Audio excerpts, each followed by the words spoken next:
Assalamualaikum Hai Indonesia. Xiaomi resmi merilis generasi terbaru dari Xiaomi Redmi Note series, yakni Xiaomi Redmi Note 13 series di pasar China. Xiaomi merilis 3 varian utama sekaligus, yakni Xiaomi Redmi Note 13 5G, Xiaomi Redmi Note 13 Pro, dan Xiaomi Redmi Note 13 Pro Plus. Nah, di video kali ini akan berfokus pada Xiaomi Redmi Note 13 Pro saja, sedangkan dua yang lain dibahas pada video lainnya. Xiaomi Redmi varian Pro kerap kali menjadi varian yang paling diminati karena memiliki keseimbangan antara harga dan spesifikasi yang diberikan. Varian ini juga yang selalu tersedia untuk pasar global termasuk di pasar Indonesia yang nyaris tidak pernah absen.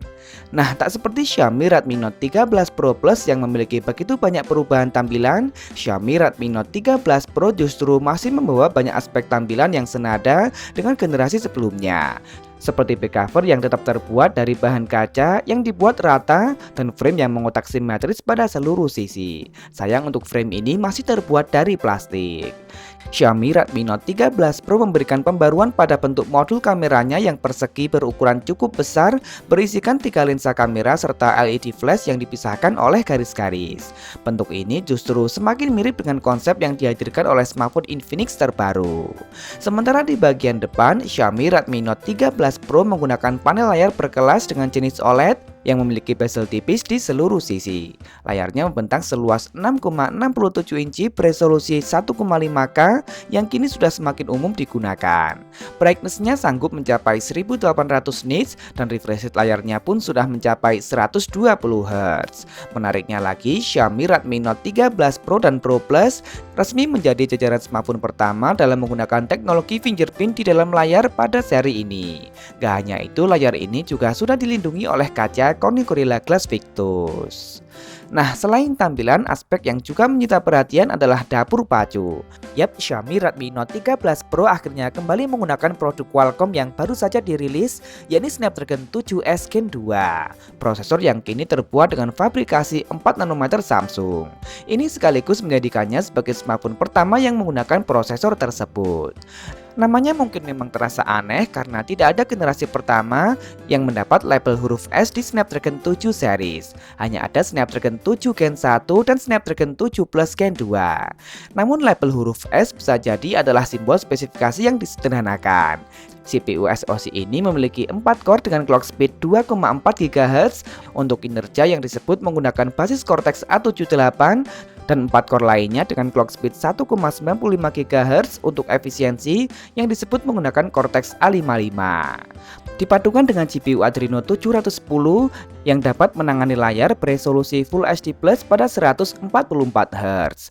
Namun konektivitas Fast Connect 6700 merupakan penurunan dari 6900 yang terdapat pada Snapdragon 7 Plus Gen 2.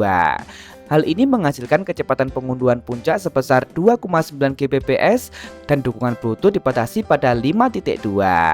Sektor spektra ISP di sisi lain cukup mumpuni dengan kemampuannya mendukung satu kamera beresolusi hingga 200 megapiksel dan pengambilan video 4K pada 30 fps. Dari segi memori, ia support LPDDR5 dan berjalan pada 3200 MHz. Bersama dengan fitur lain seperti USB 3.1 dan Quick Charge 4+.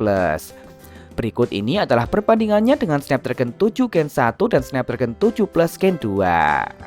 Beralih ke sektor kamera, Xiaomi Redmi Note 13 Pro kini memiliki konfigurasi yang sama dengan versi Pro Plus. Xiaomi Redmi Note 13 Pro dibekali dengan kamera utama beresolusi super besar mencapai 200 megapiksel dengan menggunakan sensor Samsung HP3.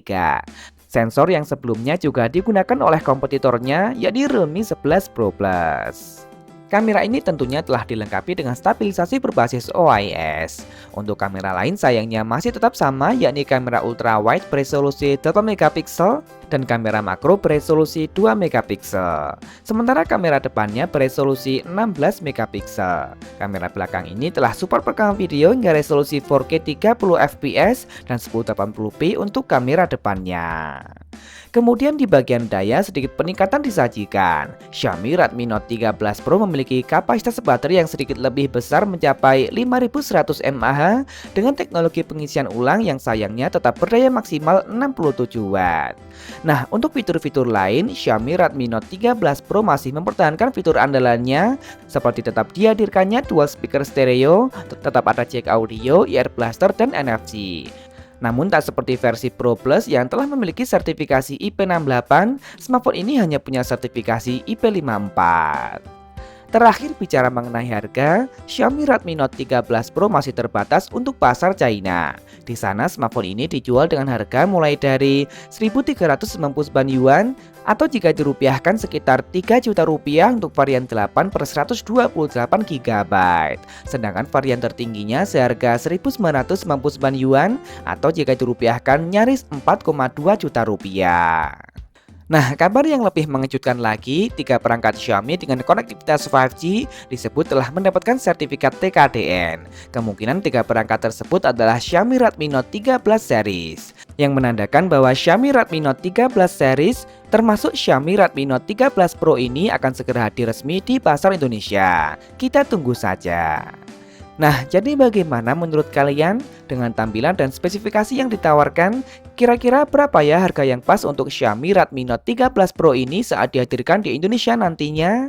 Langsung tulis saja di kolom komentar, like dan share jika kalian suka dengan video ini. Jangan lupa subscribe dan nyalakan notifikasi untuk update informasi terkini dan terpercaya seputar teknologi. Follow juga akun Instagram kami di @beritatekno_id. Terima kasih telah menonton dan wassalamualaikum.